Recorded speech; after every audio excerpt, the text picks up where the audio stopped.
There is nothing more dangerous than to build a society with a large segment of individuals within that society who feel that they have no stake in it, who feel that they have nothing to lose.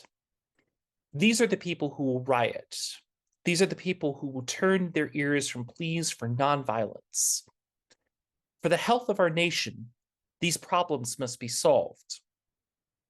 In the areas of housing, schooling, and employment, there is still a great deal that must be done. We've come a long, long way. We still have a long, long way to go, and action programs are necessary. I've heard it said that the day of demonstrations is over. This is something that we hear a great deal. Well, I'm sorry, I can't agree with that. I wish I could say the day of demonstrations is over, but as long as these problems are with us, it will be necessary to demonstrate in order to call attention to them. I'm not saying that a demonstration is going to solve the problem of poverty, the problem of housing, the problems we face in the schools. It's going to take something much more than a demonstration, but at least the demonstration calls attention to it. At least the demonstration creates a kind of constructive crisis that causes a community to see the problem and causes a community to begin moving forward toward the point of acting on it. The church must support this kind of demonstration. As the days unfold, I'm sure that we will need this more.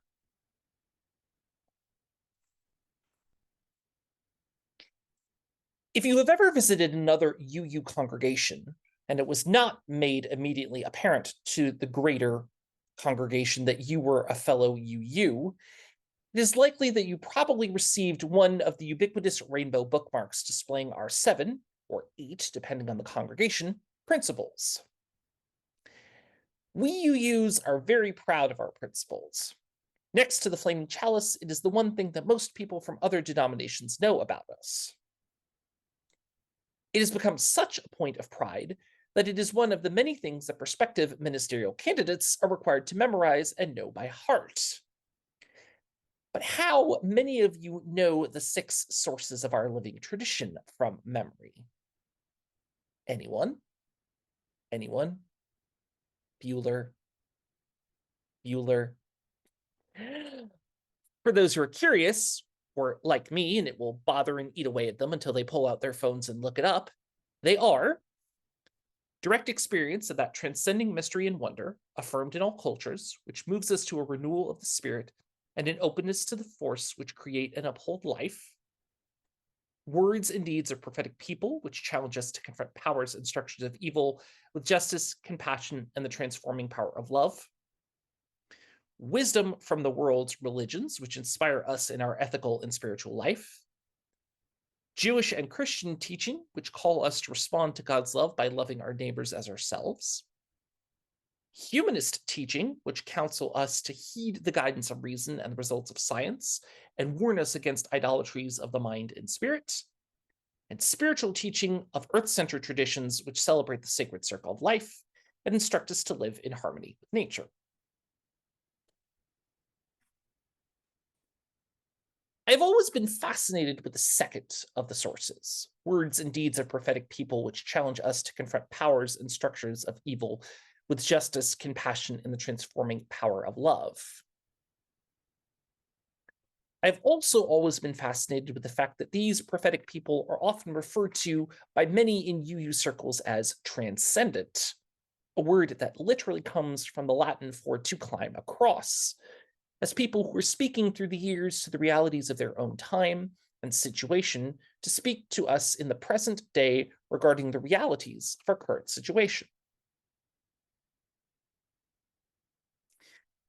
Perhaps it is because I recognize my own location as a white cisgender male minister, but I am always particularly careful whenever I am speaking about or using and referring to the words of Dr. Martin Luther King Jr.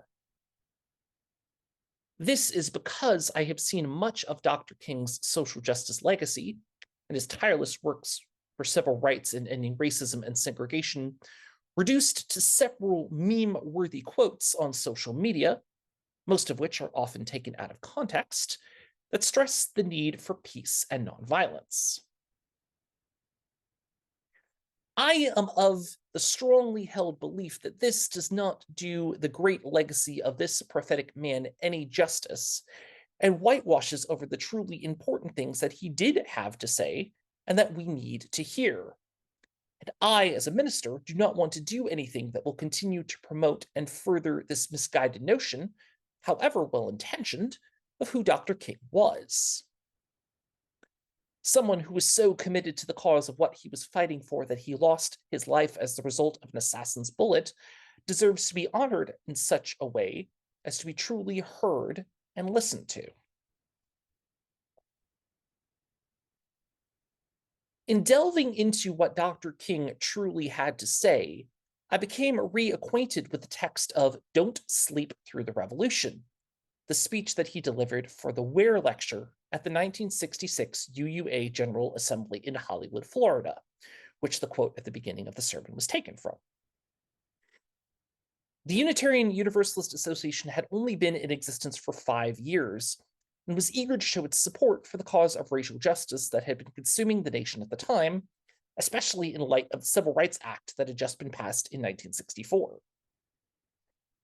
Dr. King was introduced that evening by UUA President Dana McLean Greeley with the words, quote, "Preacher, reformer, citizen, man of peace, lover of justice, in any history he will be appraised as one of the truly great men of this century. We offer him not only our respect, but our love and our loyal support." The irony of those words rings true for anyone who is familiar with UU history. 2 years after this speech, Dr. King would be assassinated by a white supremacist at the age of 39. And 2 years after that, at the 1970 UUGA in Columbus, Ohio, a financially struggling UUA would vote to withdraw its support from all causes related to Black empowerment, causing many Black UUs to leave the denomination and never return. An unfortunate legacy whose effects still linger to this day.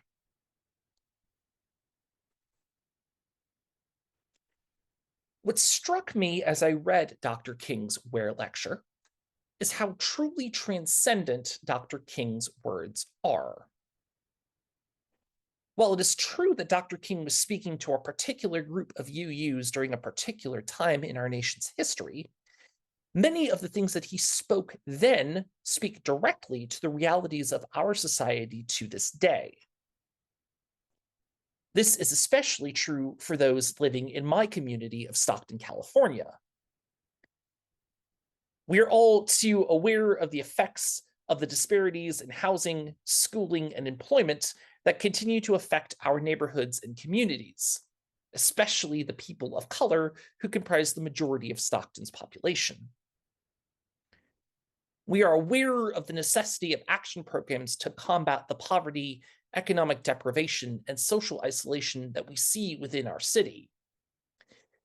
We are aware that we, as a church that says time and time again that we side with love and sings that love will guide us, have all the ability in the world to embody Dr. King's words by moving beyond our church walls onto our streets and into the arena of social action.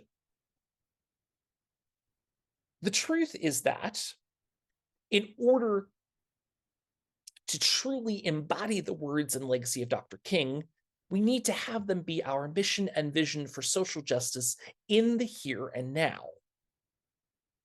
We cannot and should not leave his words in 1966, but bring them into 2023 and use them as our guide to how we address social justice and marginalization in our own communities, of which we are an integral part, and must be an integral part in finding any solution to these and other greater systemic issues. The transition from hypothetical to practical can often be one that is easier said than done. But the first step that is necessary for us to take, especially as members of smaller congregations that can easily get caught up in the fact that we do not have as many available resources as other larger congregations, is getting out into our communities and forming partnerships with community organizations that are already doing the work that we are looking to achieve, be it in Stockton or be it in your local community. It is important that we have those deep conversations with those in affected communities and those who are working in them so we truly understand what is at stake. Although we may not understand the systemic issues that affect these communities, we can understand the effects of marginalization and relate to instances of being marginalized in our own lives. The word marginalization is defined as treatment of a person, group, or concept as insignificant or peripheral. Insignificant means too small or unimportant to be worth consideration, and peripheral means pushed to the side so it cannot be seen or acknowledged. As much as we may not like to admit it, we have all experienced situations where we have been made to feel small and unimportant by others. We know what it feels like to be pushed to the side and disregarded.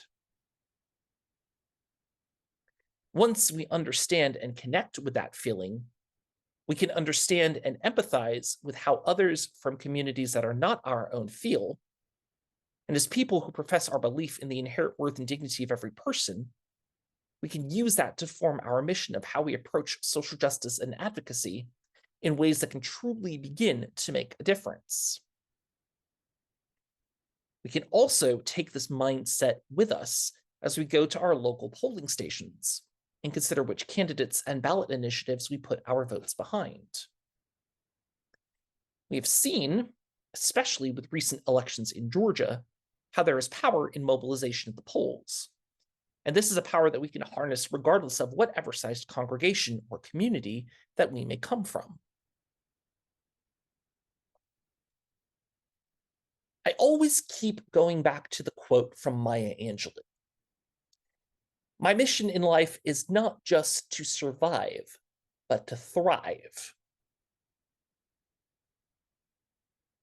We who are members of smaller congregations have spent so much of our histories trying to survive and establish our church as institutions in our community. And the fact that we have succeeded and our congregations are there for those of us in the community is something that deserves to be celebrated. But the question that I want to ask is, how do we thrive? How do we, as people who come from a universalist heritage of believing that we are not free until all others are free or have the same access to freedom, go out into the world beyond the church walls to make a difference and to make sure that others can thrive just as we do? For me, Dr. King's words to the UUA in 1966 are just as true today as they were then. I believe the church needs to get out truly into the world of social action and allow that love to truly guide us in a way that we can begin to make an impact not just for ourselves, but for future generations in our beloved community to come. May it ever continue to be so. Blessed be. Amen. Shalom. Assalamu alaikum. Namaste. Thank you all so much.